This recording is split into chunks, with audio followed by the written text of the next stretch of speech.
Hello, everyone. Mac here, and I have something to talk about today.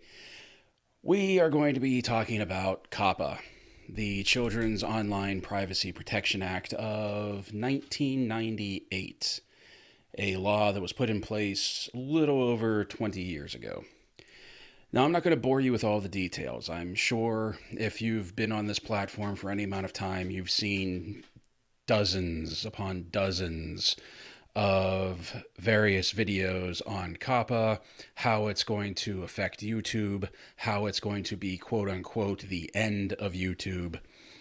And I don't want to get into that. I do, however, have some videos linked in the description below to take a look at, ones that I think are fairly level headed and do a really good job of explaining what's going on. One of them is from a legal channel that I follow, a lawyer channel that I follow called LegalEagle, and three more of them are from another Lego channel, JANGBRiCKS, which if you're watching this channel, you probably know who Jang is, and you may have even seen his videos already, but I'm going to link to them in the description below anyway, just so that you can take a look at and see them for yourself if you haven't seen them already. Out of all the videos that I've looked at, those ones to me are probably the most level-headed and most real to life of what's actually going on with this law. But if you're not aware of what COPPA is and what's happening, in a nutshell, it's about data mining. It's about data mining of minors. That a minor, a child, anyone under the age of 13, so we're talking 12 and under here, anyone under the age of 13, you're not allowed to data mine them. And what is Google known for? Google is known for data mining, and Google owns YouTube. And that's how they get all the information through cookies, through identifiers. That's how they get all the information for targeted ads. That's how they know what your preferences are, what your approximate age range is. And you're not supposed to data mine. You're not supposed to data mine minors. And YouTube for the longest time was claiming that they weren't. It's in their terms of service. If you're under the age of 13, you cannot start a YouTube account. And that pretty much kept them safe for a long time until YouTube got blatant about knowing they have children that are watching their channel, and they started selling ad revenue, directed ad space for things directed specifically to children. The FTC caught them, took them to court. They had to pay out, I believe it was approximately between 170 and 180 million in fines. And then they had to change the way that the game is played here on YouTube. And one of the ways that they're doing that is they're putting it on the content creators. So YouTube brought this down on themselves, and now they're leaving it up to us to clean up. And what that means is that we have to mark our content as for children or not for children. And if we mark it as not for children and the FTC deems that it is for children, we can be fined. We can be fined pretty heavily. I think it's $43,000 per offending video. Also, if we mark it not for children and YouTube deems it's for children, they absolutely have it in their rights to just go ahead and delete the channel. Now, if we mark it for children, that disconnects our channel from the algorithm entirely, meaning there's no more targeted ads, there's no more comments, no more interactions of any sort. There are no more alerts whenever we upload videos, and it kind of buries any channel into the quagmire of YouTube, where the only way you would be able to see if a YouTuber has updated his channel is to go to the channel directly. So, what does this mean for me? Well, I've only been doing this for about a year. I started this a year ago because I thought it was fun. I wanted to have fun doing this.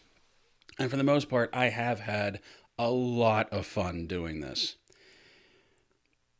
I never intended to monetize my videos because I've been on YouTube long enough. I've been on YouTube actually since YouTube started. I just recently started a channel, and I remember the first time I saw a commercial on a YouTube video, and I was like, what is this crap? I don't want to watch commercials. So I never actually planned on monetizing my videos, even if I ever did hit the 1,000 subscriber mark that you need to hit to be able to monetize. Because I don't like commercials running during my videos. I don't think people come to see videos to watch commercials. Also, I don't like the idea of not having control over what kind of commercials, what kind of ads go on your channel, because what if they run ads for things that like I don't want to support or I don't believe in. It gets a little iffy on that, but I just never planned on monetizing my videos. Now, having said that, whether you monetize your videos or not, you still have to abide by the COPPA ruling. You still have to mark whether it is for children or not for children. And by marking it not for children, like I said, it takes you out of the algorithm. So, there is a 10 point list that I have here. The FTC rules of children's content. The things that they look at. 1, the subject matter. I'm doing toys. Let's be honest. I know it's directed towards the adult collectors. I have always directed this towards adult collectors. And I mean, it's even a thing. Adult fans of Lego, AFOL. But they are toys. Let's be honest. And I know for a fact that some children of some people I work with watch my videos. I know that my godson watches my videos. And I have always known that the type of content I do, Legos, Mega Blocks, this is something that might attract a child. So I've always kept the content family friendly. You may notice I don't swear, I don't curse, I keep it mostly soft PG to G. I know the Hellraiser video was pushing the edge a little bit. So they look at subject matter. They also look at visual content. I'm guessing that means like the look, the aesthetics of the channel. And I do use bright colors, especially because sometimes that's just what the Legos are. The use of animated characters or child-oriented activities and incentives. Well, I don't use any of that stuff, obviously. But animated characters, activities, child-oriented activities. Once again, it's Lego. Kids like to play with Lego, especially the Star Wars Lego sets, the Batman Lego sets, Marvel, especially Marvel. All of that is geared towards, all of that appeals to children. So I can't get around that. That's just the way it is. The kind of music or other audio content. I don't understand that one, but I guess you could say that the type of music I use, even the opening theme for most of my regular videos, a child might enjoy it. Age of the models. There's no models, and I'm 43. The presence of child celebrities or several celebrities that appeal to children. That doesn't even affect me. Language or other characteristics of the site. As I just said, I've always watched my language. I don't curse because I am aware that children might be watching. Whether advertising that promotes or appeals on the site is directed at children. That one gets to me because that is on YouTube. That we have absolutely no control over as to what type of advertising comes down on the channels. That is entirely on YouTube. Competent and reliable empirical evidence about the age of the audience. I have never trusted YouTube's algorithm. I have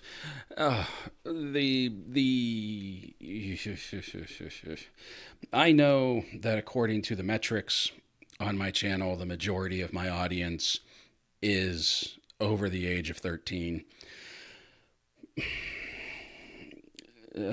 But it honestly all depends on how the FTC and how YouTube are going to or how they're going to see these things, because this is not a list that you go down and you say, okay, I only match 4 of the 10 of these. Therefore, since it's only like 40%, I am not geared towards children. No, the list doesn't work like that. These are all factors that they take into consideration when they're looking at a channel, when they're looking at whether it is directed at children or attractive to children. So you could go through this entire list, have only one of these checked off, and the FTC or YouTube could still say, hey, you're directed at children.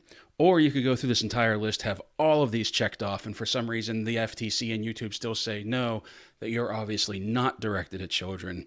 And I think a lot of that might fall into like animation or video game channels. Like anybody that does a video game channel, Call of Duty obviously is not geared towards kids. I mean, even the MPAA rating on the video game box tells you as much. It's rated mature. So I think they would have that to fall back on as well. So what am I going to do?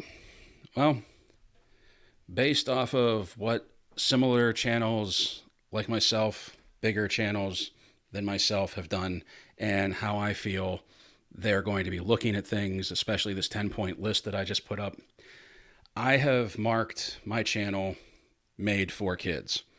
There's no other way I can get around it. And I really don't want to take a chance initially and bring the FTC down on me, because being 43, I am old enough to remember the Napster lawsuits of the late 90s, early 2000s. And I know that was the FCC, but hey, man, it's still the government getting their money. So what's going to happen on January 1st, on New Year's Day? You will no longer be, to my subscribers, you will no longer be alerted when I upload a new video. You will no longer be able to comment on a video once it's uploaded. We will lose end screens.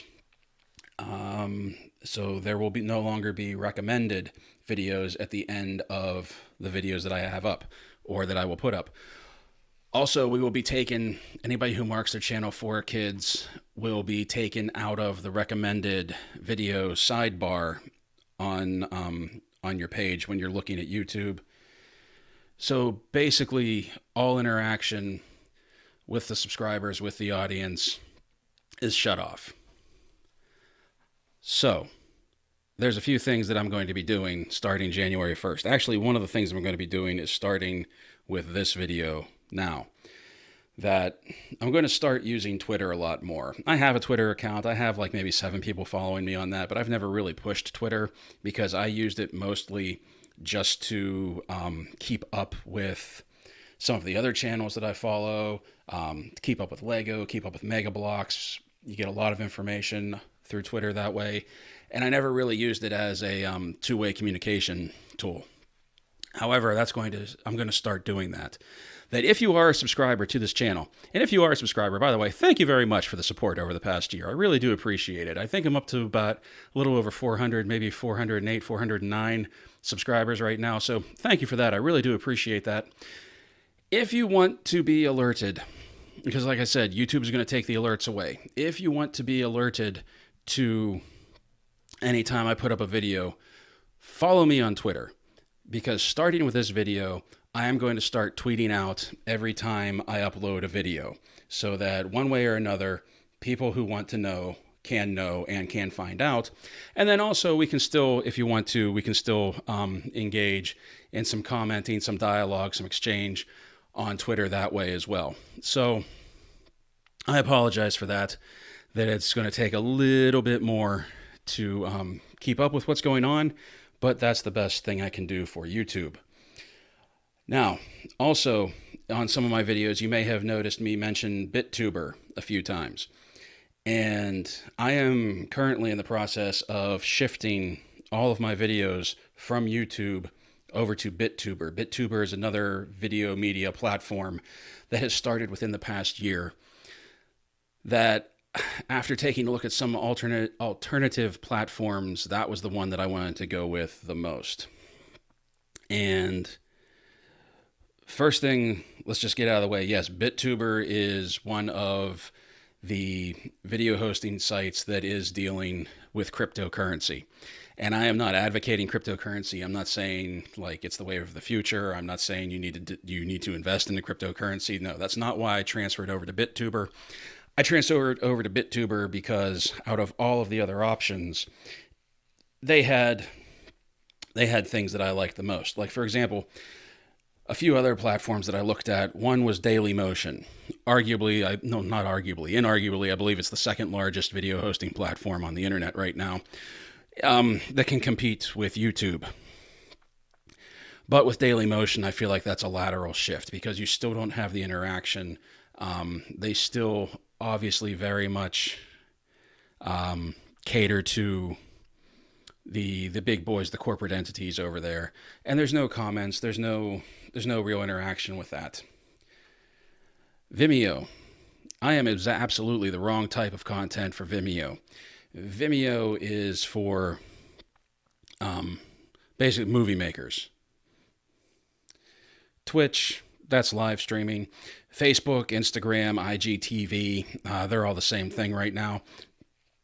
Thought about that. They're not really good for vlogging. Also, there's a lot of copyright issues that you run into with IGTV that you don't get so much demonetized like you do here on YouTube. They just straight up just block access to your video if you like the Pinhead figure review video that I put up on Halloween.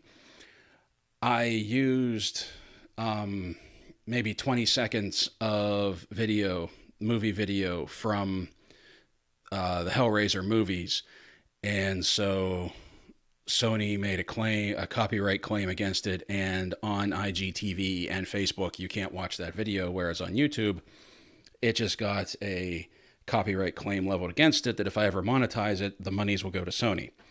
So you can watch that one here on YouTube. You won't be able to watch it on Facebook or IGTV.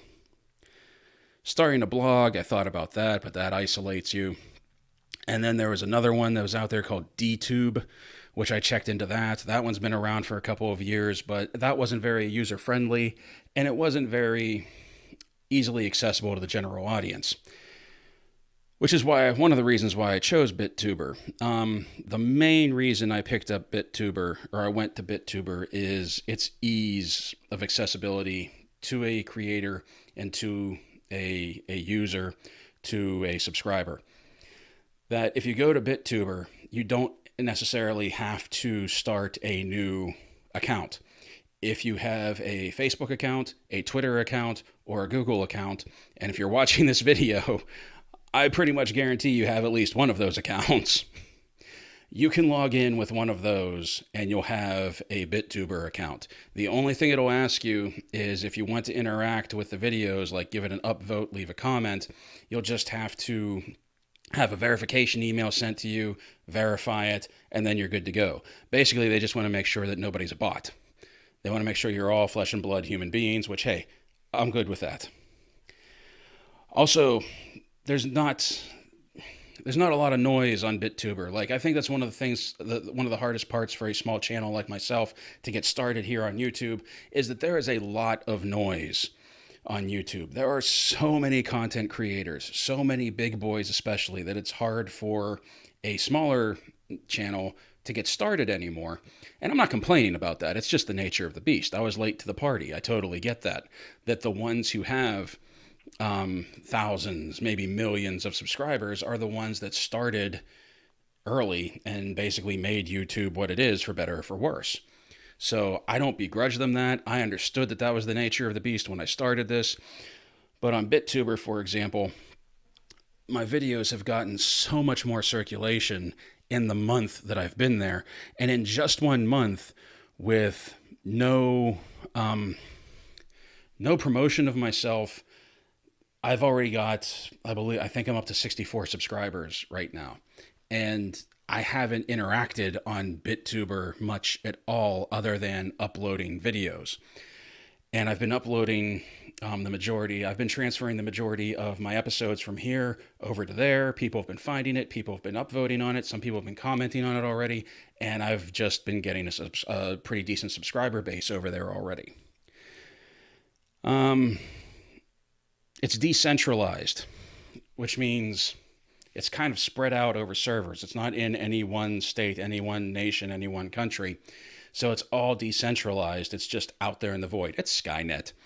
And so there are no issues with copyright. There are no issues with COPPA. And more importantly, there's no advertising right now. So even something like COPPA wouldn't come into it because there's no data mining. It's just go there, watch a video, subscribe to some channels that you like. It reminds me a lot of YouTube when it started. Before this, it got deep into the quagmire that it is today. And it's still growing.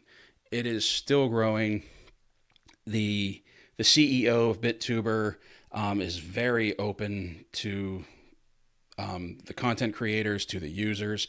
He goes on user video interviews all the time to talk about the future of BitTuber. He has his own channel where he talks about it. He has a server on Discord where he interacts with us, and on Twitter. He's very transparent about what's going on. And we as creators really feel like we are taking part in developing this platform, and that's kind of exciting.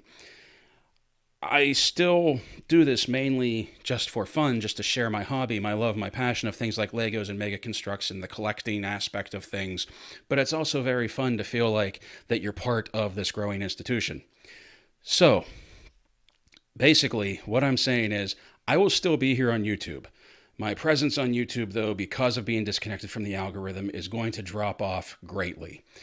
And to all of my subscribers here on YouTube, who I am eternally grateful for signing on, for subscribing to me, for supporting me, to giving me a like, to just interacting with me and giving me feedback. And yes, I even mean you, the one guy that thumbs down every video that I put up. I really appreciate all of that. And I don't want you to think that I'm just going to leave YouTube behind, leave all of your support behind. But you're not going to see me as much. You won't be alerted at all. So what I'm asking is, to my subscribers on YouTube, either find me on Twitter. It's at @BrickandTire. There's a link in the description below. Find me on Twitter, follow me on Twitter, and then that way you can still be alerted when I upload videos, and you can still be alerted when or not alerted, but we can still have a dialogue back and forth. If you want to leave comments on things, you can leave it on Twitter. Or click on the link that's also down below for my BitTubers channel and just take a look at it. Check it out and subscribe to me there. Now, to anybody that is following me on BitTubers, I suggest also following me on Twitter, because I will be alerting people when I upload things to BitTubers as well. Because right now, the one thing BitTubers doesn't have that YouTube does have is they don't have alerts like YouTube does for whenever you upload. Like, it has the little sidebar where you see the channels that you subscribe to, and it tells you when they've uploaded a video. But past that, like, it doesn't give you alerts like YouTube does, and it doesn't send you an email like YouTube does. But Twitter, I'm going to use for both platforms to alert people when I've uploaded things. And also on BitTubers, there's a few videos that I've uploaded to BitTubers that hasn't made it over to YouTube, like the 3 videos that I made for Steel City Con. So you can catch some of that stuff over on BitTubers as well.